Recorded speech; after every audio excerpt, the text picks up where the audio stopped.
2021년 4월 24일 토 청명한 봄. 오늘은 상신초교에서 철야 수련 대회가 있는 날. 오전 3시간 수련 후 미리 준비해놓은 철야 수련용 옷과 장비가 든 배낭을 메고 오후 2시경 서울에서 출발하는 참가자 3명이 영통역에서 만나 호흡학교가 있는 충남 공주시 반포면 상신으로 출발했다. 낭만수련기 구독자를 만나다. 4시 반경 상신호흡학교 도착하니 낭만수련기 구독자 2분이 먼저 와 계셨다. 길 1호 조일래. 영상만 보고 전화해서 찾아오셨단다. 반갑고 고마웠다. 내 채널에 들어와 영상을 보고 철야 수련에 참석하려고 멀리 상신호흡학교까지 찾아와 주시다니 모처럼 가슴이 뛰었다. 길 1호 확인. 이제 조식법 시작한 지 한 달 정도. 딸의 치료를 위해 서핑을 시작해서 낭만 수련기까지 왔다고 했다. 조식법 수련 과정이 쉽게 써 있어 좋았단다. 호흡을 단전까지 내리는 수련을 하고 있단다. 내가 처음에 단책 보고 할 때 하던 방법.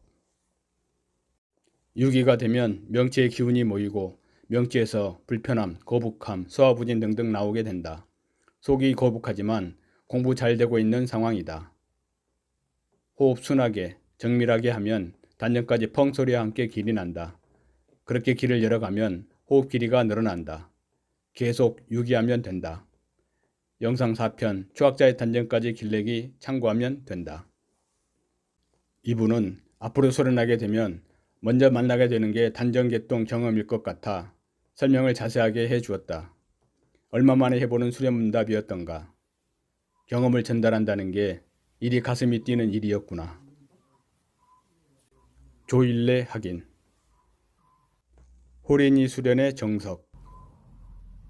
수련담을 들어보니 호린이 수련의 정석을 보는 듯 했다. 잠시물 하여 마음이 가라앉고 가라앉으니 고요함에 들게 되고 매일 반복되고 입문 때부터 심파를 이렇게 알게 되다니 보통 인연은 아닌 듯 싶었다. 수련 시간을 늘리고 불유불식만 하면 큰 깨달음으로 나아갈 뿐이란 생각이 들었다. 수련을 하면 마음이 착 가라앉아 고요해지는데 이것이 참 좋단다. 매일 그렇게 된다고 했다. 여러 의문 중 하나가 호흡 방법이었다. 정석 호린이의 궁금증은 정신을 호흡에 집중한다고 했는데 어떻게 집중하는 것이 좋은지 궁금하다고 했다. 호흡에 집중하는 방법이 수련 학인들마다 다 조금씩 다르다. 호흡을 따라다니는 학인도 있고 호흡의 끝을 붙잡고 다니는 학인도 있고 호흡을 관하는 학인도 있고 등등. 다들 자기가 좋아하는 방법을 선택해서 하고 있다. 공통점은 어떤 방법을 하든 기승전 단전. 호흡이 단전까지 갔다가 나오게 하면 된다. 보통은 호흡 길이를 물어보는 게 대다수였는데 이분은 호흡에 집중하는 방법을 물어봤다. 이 공부의 기본이자 핵심을. 내 기억으론 지난 20여 년 동안 호흡 집중법을 물어본 건 이분이 처음이지 않았나 싶다. 괜히 잘 나가는 게 아니었다. 본인에게 맞는 방법을. 본인은 배꼽까지는 신경 쓰지 않고 배꼽에서 단전까지 집중하는 방법을 한다고 했다. 이 방법도 정신 밝히는 조식법 8자선 대로 중 한 길이라 할 수 있다. 나도 3가지 정도의 호흡법을 해봤다. 하다가 다른 방법을 들을 수 있고 그런 방법이 좋다 생각되면 그 방법으로 수련해 봐도 된다. 좋으면 계속하는 것이고 해보니 별로다 싶으면 다시 내 방법으로 하면 된다. 정보 공유 필수. 두 분과는 철야 수련 중간 휴식 시간인 새벽 2시경 실내 수련장에서 4시까지 깊이 있는 수련 대화를 다시 나누게 되었다. 정보 공유에 좋은 예. 위에 쓴 수련 관련 내용 포함해서 여러 수련 문답이 오가는 중에 재미있는 일이 일어나고 있었다. 수련 대화 중에 조 학인이 길 학인에게 자연스레 자신의 경험담을 전해주며 정보를 공유하고 있었다. 내가 해보니 이렇더라. 내가 이런 걸 해봤는데 이런 것이 좋았다. 금강경, 최근담이 이러이러해서 좋았다. 등등. 30여 년 전 오래된 내 경험담보단 따끈따끈한 최근의 경험담이 더 와 닿고 좋을 것 같았다. 아, 이런 것이구나. 그렇지. 학예들 간 공부는 이렇게 서로 좋은 정보를 나누는 것이지. 정신 밝히는 조식법 수련 시 왜 도반을 필수 요소라 했는지 이해가 갔다. 오프 모임이 조로의 기회였다. 하루 전 후배 한 분과 대화를 하게 되었는데 이분 왈 수련 일기로도 많은 도움을 주고받았지만 글로는 한계가 있었고 매년 몇 차례 모이는 오프 모임에서 수련 일기 속 숨겨진 내용을 듣고 이해가 되었다. 그래서 시행착오를 줄일 수 있었다는 후배의 말씀을 오늘 이해하게 되었다. 후배들 왈 오랜 기간 어디 물을 데도 없고 혼자 의문 속에서 수련해 오다가 명명회에 가입하고 오프 모임 참여해서 궁금증을 풀고 수련했더니 훨씬 능률적이고 수련 경과도 좋았다고 했었다. 오프 모임에서 질문을 하면 글 속 이면까지 설명을 듣게 되니 이해가 훨씬 쉬웠단다.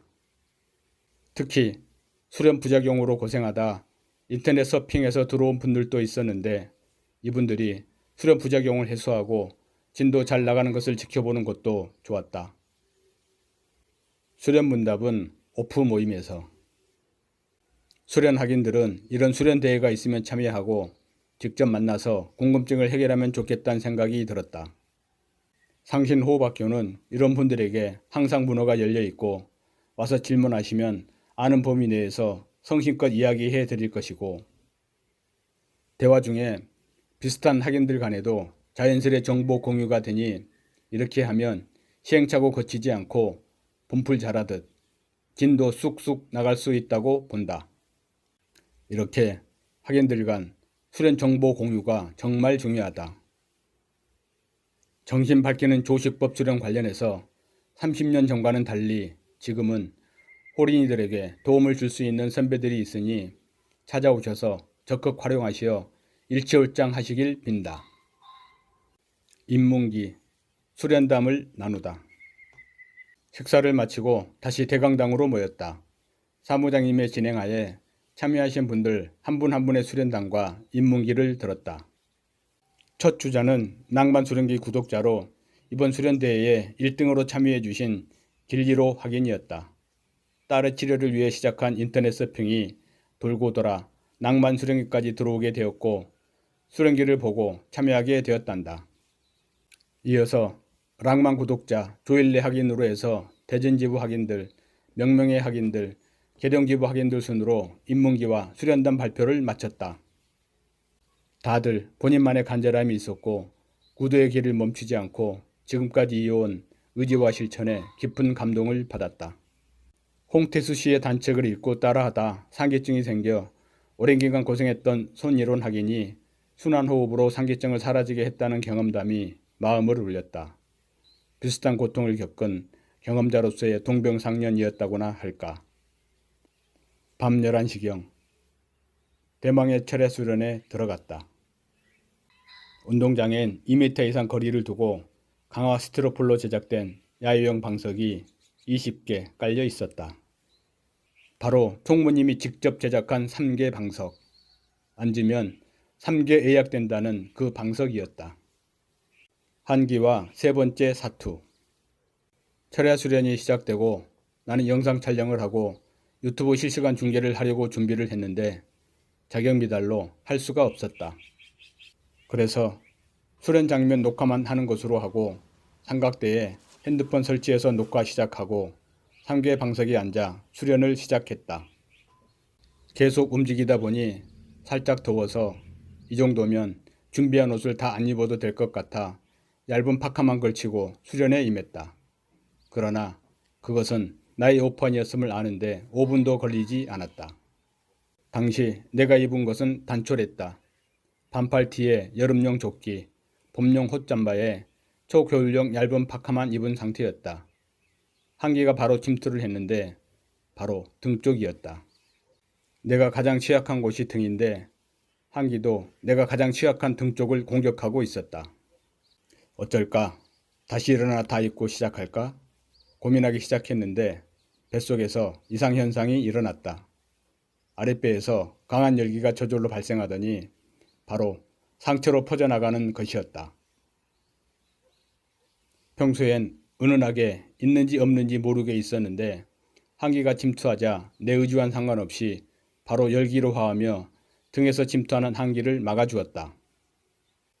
인위적 화후 대 자발적 화후. 인위적 화후. 과거 2004년경에도 관악산 등산 중 소나기를 맞아 관음사 산신각에 앉아서 젖은 옷과 냉기를 막기 위해 강한 호흡으로 화후를 일으켜 냉기를 막고 젖은 옷을 뽀송하게 말린 경험이 있었다. 당시엔 호흡을 강하게 하면 불길이 일어난다는 것을 알고 있어서 일부러 강한 호흡으로 화후를 유도했었다. 자발적 화후. 오늘은 강한 호흡으로 화후를 유도하지 않았는데 한기가 침투하자 스스로 알아서 아랫배에서 화후가 일어나 방어를 해 주었다. 이런 경우가 이번이 세 번째였다. 두 번째는 2005년경 에어컨과 화후 간의 사투. 제일 강렬한 경험일 듯 싶다. 그래서 지켜보기로 했다. 그 열기가 얼마나 한기를 방어해 주는지. 시간이 지날수록 열기의 강도가 떨어졌다. 참고 인내할 수 있는 한계까지 버텨보았다. 계속 열기는 줄어들고 더 이상 버티는 것은 무리다 싶어 호흡을 풀고 옷을 더 껴입으러 가방 들고 실내로 들어가 시계를 보니 새벽 12시 45분이었다. 아마도 1시간 이상 그리하고 있었나 보다. 실내에서 기존 옷에 미리 준비한 히트텍, 후드티를 더 입고 온수관이 지나가는 바닥에 등을 붙이고 누워 5분 정도 한기를 풀어내고 1시경 다시 정자를 했다. 이렇게 중무장하니 춥지는 않았고 수련은 할 수 있는 정도는 되었다. 자기 역량만큼만 하면 된다. 새벽 2시경 전반자 수련을 마치고 30분 휴식에 들어갔다. 마칠 때쯤 휴식 소식을 전하기 위해 몸을 서서히 풀며 주변을 살펴보니 처음 시작 시엔 16명 정도가 참여를 했는데 전반자 마무리 시점에서 보니 절반 정도 남아 있었다. 내가 생각했던 이상으로 추웠고 일과 수련을 병행하다 보니 철야 수련 경험도 부족하고 혹시 피해는 끼치지 않을까 걱정들을 많이 하셨다고 들었는데 그래도 1시간, 2시간 자기 역량껏 도전하는 자세를 보여주셔서 고마웠다. 처음부터 다 할 수는 없다.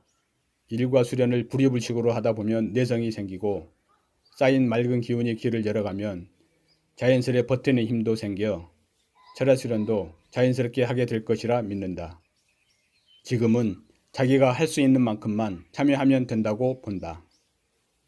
철야 수련하며 얻은 것은 휴식 시간에 낭만 소련기 구독자 2분과 미처 못 나눈 수련담을 나누다 보니 새벽 4시. 2시간 정도 서로 수련담을 나누고 그 과정 속에서 조금 먼저 간 분이 새로 시작하는 분에게 자기 수련 경험을 전하는 아름다운 광경을 보게 되었다. 정말 몇 년 만에 보는 흐뭇한 광경이었다. 이런 장면이 앞으로도 쭉 이어지면 정말 우리 학인들 실력이 쑥쑥 자라겠다는 강한 믿음이 생겼다. 오늘 이 장면을 본 것만으로도 이번 차례 수련 성과는 충분했다는 생각이 든다. 앞으로도 계속 이런 과정을 만들고 이 과정 속에 호린이들이 들어와 놀고 쉬고 부담 없이 수련하면 좋겠다. 수련으로 결과를 보여주자. 오전 6시 역사적인 첫 수련을 마쳤다. 철야 수련. 30년 기다림의 결과물이었다. 끝까지 남아 완주한 학인들도 고맙고 자기 역량만큼 철야 수련에 도전해서 정신 밝히는 조식법 수련센터 오픈을 지원해 주신 학인들도 고마웠다. 참여한 수련학인 모두의 승리라 생각한다. 수련하자는 대의의 깃발 아래 이해관계 따지지 말고 수련학인들이 뭉쳐 수련으로 답을 내주면 상신호흡학교가 정신수련의 성지로 발전할 수 있지 않겠는가. 뭉치면 살고 흩어지면 죽는다. 수련으로 우리의 결의를 다지고 수련으로 결과를 내어 정신수련 성지로 우뚝 설 그날까지 힘차게 전진해 보자. 이번 철야 수련대회에 최소 10살부터 67세까지 다양한 연령층이 참여했다. 정신 밝히는 조식법, 남녀노소 가리지 않고 누구나 호흡을 하고 있기에 가능한 일이다. 저변을 확대하는 일이 과제로 남아있다. 내가 먼저 수련하고 내가 먼저 정신을 밝히면 내 주변을 밝힐 수 있다. 그렇게 우리 학인 한 명 한 명이 불이불식으로 정진하면 그날은 반드시 올 것이다. 그 날까지 우리 모두 수련하자.